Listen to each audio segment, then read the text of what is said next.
Hi there. Did you know that all illnesses, according to Louise Hay, is from lack of forgiveness? And maybe it begins with forgiving ourselves. Maybe we have a resentment towards a parent, a child, an institution, a friend, a boss.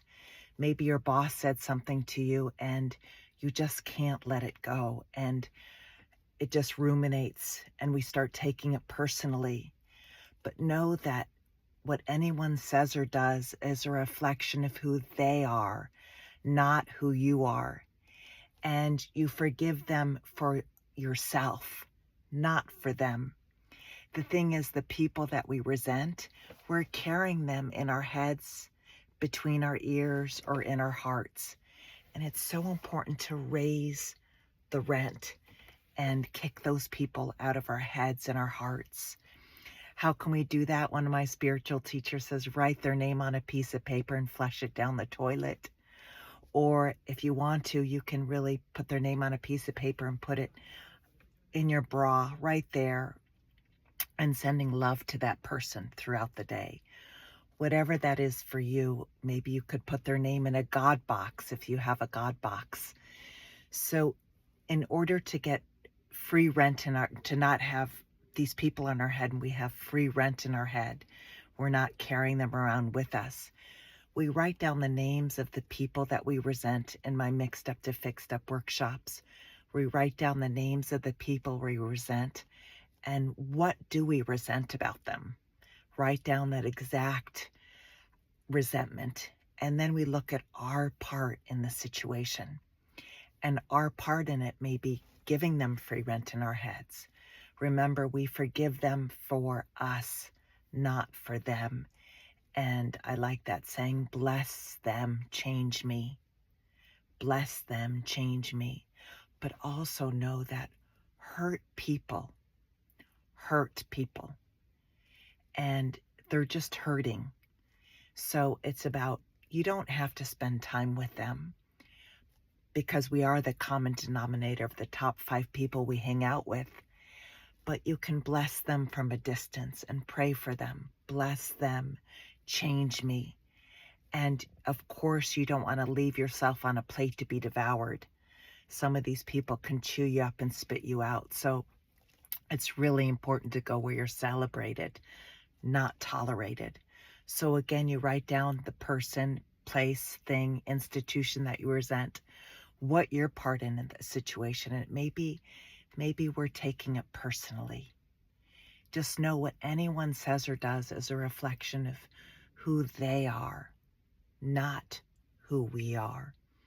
And expectations are resentment under construction. And maybe we're expecting people to be different than who they are. And the remedy for that, for expectations, is acceptance. Acceptance of ourselves, acceptance of others. So we write down the name, what we resent, and what our part in the situation is. Maybe we're taking it personally. Maybe we have expectations of people being different than who they are. Maybe we're expecting to go to the hardware store for bread, and you're never going to get bread from the hardware store. So it's about full acceptance. So you look at your part in the situation and then just have that character defect or shortcoming be removed. Bless them, change me. Bless them, change me. And know not to take it personally. What anyone says or does is a reflection of who they are, not who you are. And holding on to that resentment is like holding on to burning coals, wanting to throw it at the other person, but we're only hurting ourselves. Or it's like drinking poison, wanting the other person to die, but we're only hurting ourselves. So raise the rent between your ears and in your heart and just remove that. Ask those resentments to be removed. And in my workshops, I give you tons of tools on how to do that. And it's not instant coffee. It can take a while to reach forgiveness. It can take a while. It's definitely not instant coffee. but I give you a bunch of tools, and one of my favorite tools is the Ho'oponopono, the Hawaiian prayer, which you can really look in your own eyes in the mirror in the morning. And it's the 10 words that'll change your life, which are, I love you. I'm sorry. I'm sorry I'm so hard on you. Please forgive me and thank you for being you. I love you.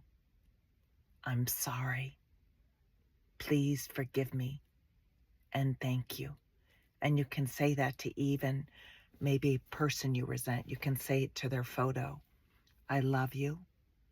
I'm sorry that I've been seeing you in your illness, not your wellness. Please forgive me and thank you for being you. I love you.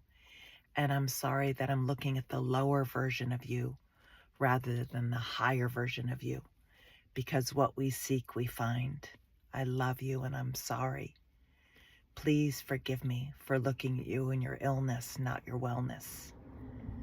And thank you for being my teacher. Thank you for being my teacher. Thank you for the lesson. Bless them, change me. Again, the Ho'oponopono prayer, which I teach in my workshops. I love you and I'm sorry. Please forgive me. Thank you. A lot of this is in my first book and in my second book, and you can find out more at susanfoxley.com. But remember, all illness is from lack of forgiveness. So forgive everyone and everything, especially ourselves. I hope that helps. Have a beautiful, beautiful day. Namaste.